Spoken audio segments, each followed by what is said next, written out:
High everyone, welcome to the academy of science. आणि academy of सायन्समध्ये तुम्हा सर्वांचं इथे स्वागत आहे.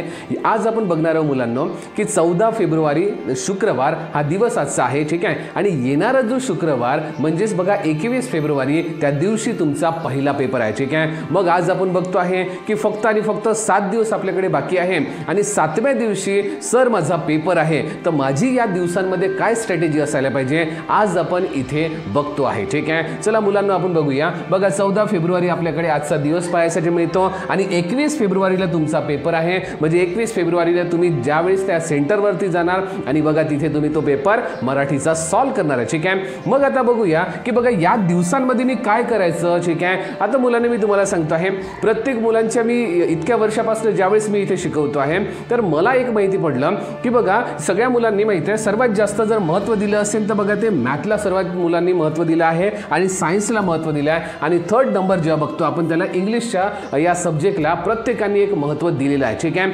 पण मला सांगा मुलांनो की बघा मॅथमध्ये किती जास्त जरी अभ्यास केला तरी बघा 100 आउट ऑफ काही 200 मार्क्स मिळणार आहे का आपल्याला? नाही मिळणार आहे. ठीक आहे. त्याचप्रमाणे सायन्समध्ये आपण किती जरी लर्निंग केलं तरी बघा 100 आउट ऑफ आपल्याला कधीही 200 मार्क्स मिळणार नाही आहे. ठीक आहे. त्याचप्रमाणे आपण बघतो इंग्लिशमध्ये सुद्धा बघा आपल्याला फक्त 100 मार्क्सचा इंग्लिश पाहायसाठी मिळतो. ठीक आहे. पण बघा जेव्हा ॲसेसरी म्हणून आपल्याला जे बाकीचे सब्जेक्ट्स आपल्याला आहे कारण की ओव्हरऑल आपले पर्सेंटेज वाढायला पाहिजे यासाठी तर आपल्यासोबत बघा हा मराठी सब्जेक्ट आहे. ठीक आहे. बघा काल म्हणजे एका स्टुडंटला मी इथे विचारलं की बेटा तुमचा अभ्यास कुठपर्यंत चालू आहे, आज तुम्ही कोणत्या सब्जेक्टचा अभ्यास करत आहे? मला सांगितलं की सर मी आतापर्यंत माझं मॅथचं चालू आहे, माझं सायन्सचं लर्निंग करणं चालू आहे. मग मी त्यांना पुन्हा एक क्वेश्चन केला, तुम्ही कोणत्या दिवशीपर्यंत तुम्ही हे सायन्स करणार आणि मॅथ करणार आणि बाकीच्या सब्जेक्टचं तुम्ही करणार? तर ते म्हणाले की मी मॅक्झिमम टू मॅक्झिमम 17 बघा 17 तारीखपर्यंत मी मॅथ आणि सायन्सचं करणार. ठीक आहे. मग म्हटलं तुमचा पहिला पेपर कोणता आहे?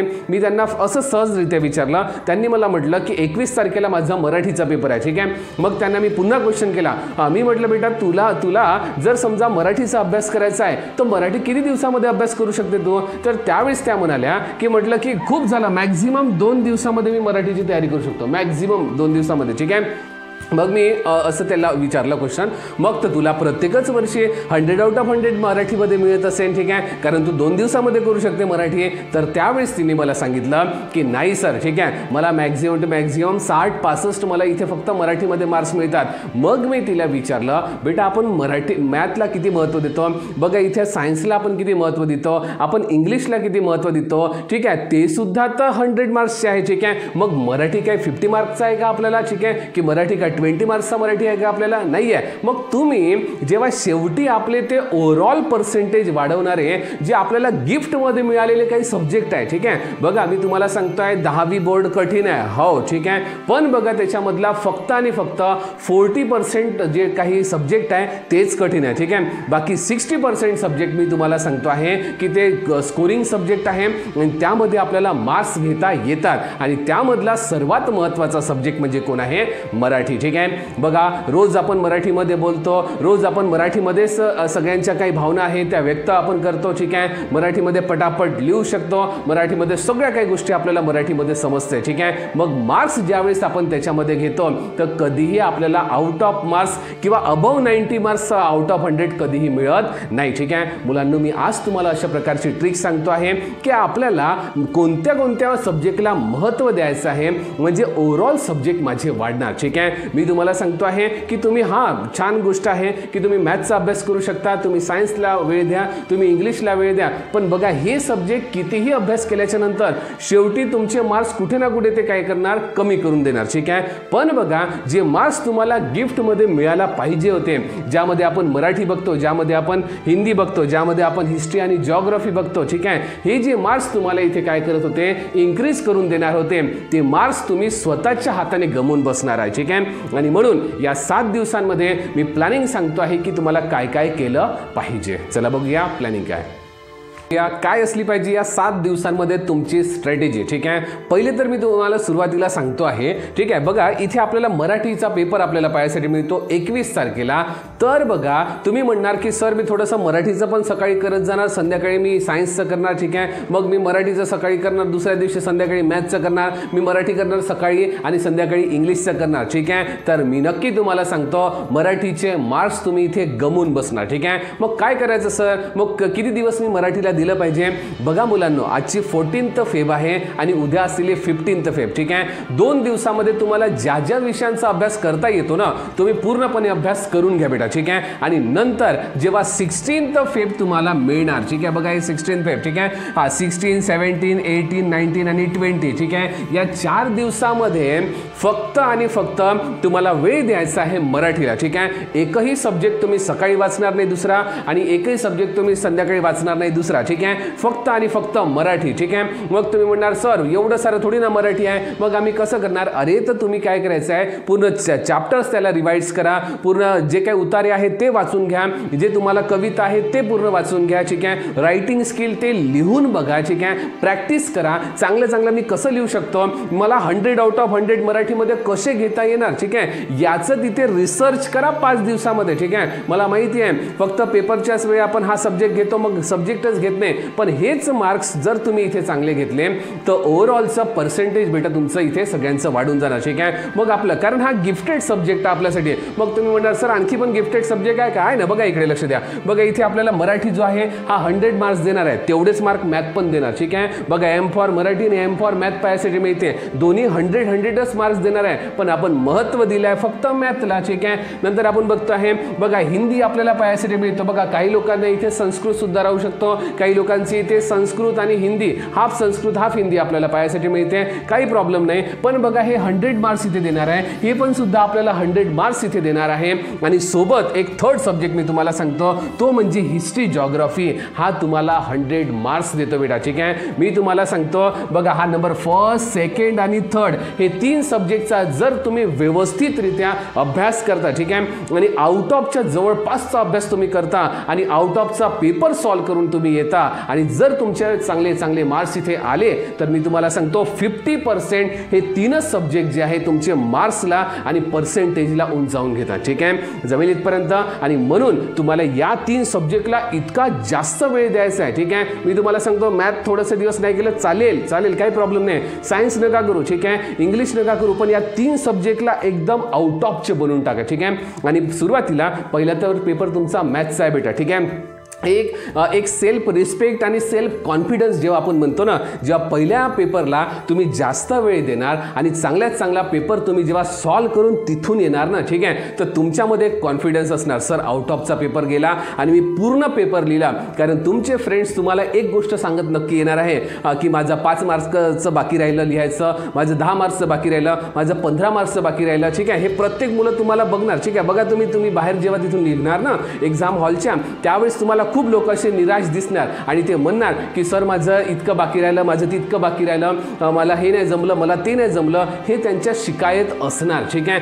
पण बघा जर तुम्ही व्यवस्थितरित्या याचं प्लॅनिंग करता, 5 दिवस पूर्णच्या पूर्ण सकाळ संध्याकाळ दुपार फक्त आणि फक्त मराठीचा अभ्यास करता, तर बघा मराठी सब्जेक्ट तुम्हाला उंचावून देणार, तुमचे मार्क्स वरती घेऊन जाणार आणि सोबतच ज्यावेळेस तुम्ही तिथून एक कॉन्फिडन्सने एक बाहेर निघणार की सर माझा आउट ऑफचा पेपर गेलेला आहे, ठीक आहे। आणि म्हणून ज्यावेळेस तुम्ही तिथून बाहेर येणार आणि त्यावेळेस एकदम तुम्हाला छान वाटेल आणि जेव्हा तुम्ही घरी येणार तर तुमचा अभ्यासातला इंटरेस्ट वाढून जाईल की आता नेक्स्ट पेपरचा मला असाच अभ्यास करायचा आहे, पुन्हा मला त्या पण पेपरला आउट ऑफ घ्यायचा आहे, पुन्हा मला नेक्स्ट पेपरमध्ये पण आउट ऑफ घ्यायचा आहे, हा एक सेल्फ कॉन्फिडन्स तुमच्यामध्ये बनेल, ठीक आहे।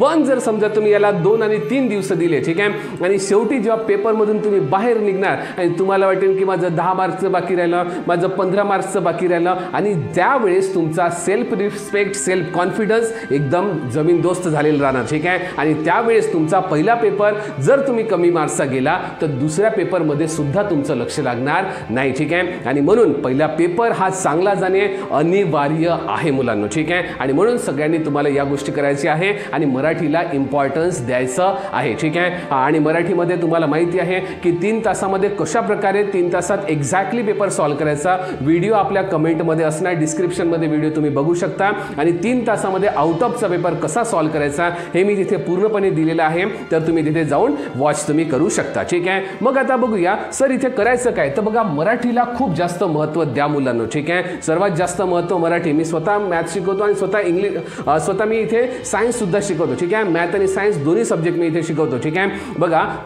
तरी पण मी तुम्हाला आज सांगतो आहे मॅथ आणि सायन्स नका करू. ठीक आहे. तुम्ही मराठीचं करा बेटा. ठीक आहे. आणि मला माहिती आहे कारण मला तुम्हाला एक 90 अबावचे मार्क्स प्रत्येकांमध्ये यायला पाहिजे असं मला तुमच्यामध्ये बघायचं आहे. ठीक आहे. नंतर आपण बघतो आहे की बघा हिंदीला पण अशाच प्रकारचा आउट ऑफचा अभ्यास झाला पाहिजे.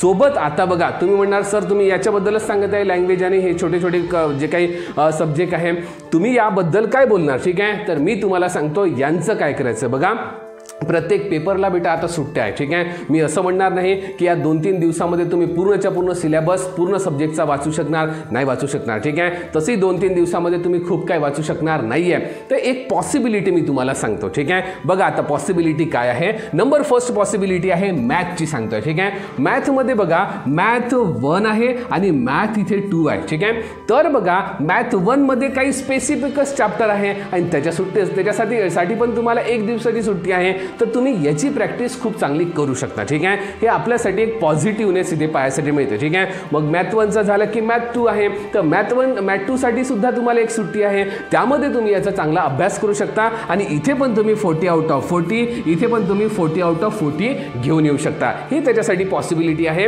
आणि त्या दिवसांमध्ये तुम्हाला तिथे पण आउट ऑफचा अभ्यास करायचा. ठीक आहे. मग सर सायन्समध्ये पण तसंच बघा सायन्स 1ला पण आपण बघतो आहे की बघा स्पेसिफिक 10 चॅप्टर्स आपल्याला दिले आहे, ते 10 चॅप्टर तुम्हाला या दिवसांमध्ये अभ्यास करायचा आहे. फक्त 10 चॅप्टर. ठीक आहे. तसं तर सायन्सचा सिलेबस बघितलं तर खूप मोठा 20 चॅप्टर्सचा सिलेबस आहे. ठीक आहे. पण इथे आपल्याला फक्त 10 मार्क्स आपल्याला बघायचे आहे. ठीक आहे. म्हणजे 10 चॅप्टर्स इथे आपल्याला बघायचे आहे. ठीक आहे. आणि बघा इथे आउट ऑफ मार्क्स आपल्याला इथे 40 मार्क्सचे घ्यायचे आहे. हे पॉसिबिलिटी याच्यामध्ये आहे. नंबर सेकंड बघा एक सुट्टी पुन्हा आली आणि मग आला सायन्स 2 आणि सायन्स 2चा पण अभ्यास त्या दिवसांमध्ये होऊ शकतो. ठीक आहे. म्हणून बघा हे दिवस जे आहे याच्यामध्ये जर याला आणू तर माहिती आहे काय होणार, नाही याचा अभ्यास होणार नाही त्याचा सुद्धा अभ्यास होणार. ठीक आहे. दोघांचाही सुद्धा अभ्यास इथे मिक्स होऊन जाईल आणि नाही तुम्हाला सायन्स मॅथ येणार आणि नाही तुम्हाला मराठी येणार. ठीक आहे. अशा प्रकारे मिक्स करू देऊ नका. ठीक आहे. आणि मग मी तुम्हाला सांगतो आहे की बघा हिस्ट्री आणि जिओग्राफी. ठीक आहे. भली ते 100 मार्क्सचे आपल्याला दिले आहे, पण बघा पेपर तर इंडिव्हिज्युअल आहे ना. ठीक आहे. म्हणून बघा हिस्ट्रीचा पण सिलेबस काही खूप मोठा नाही आहे. ठीक आहे. 20-25 काही तुम्हाला इथे चॅप्टर्स नाही आहे, काही स्पेसिफिक चॅप्टर आहे,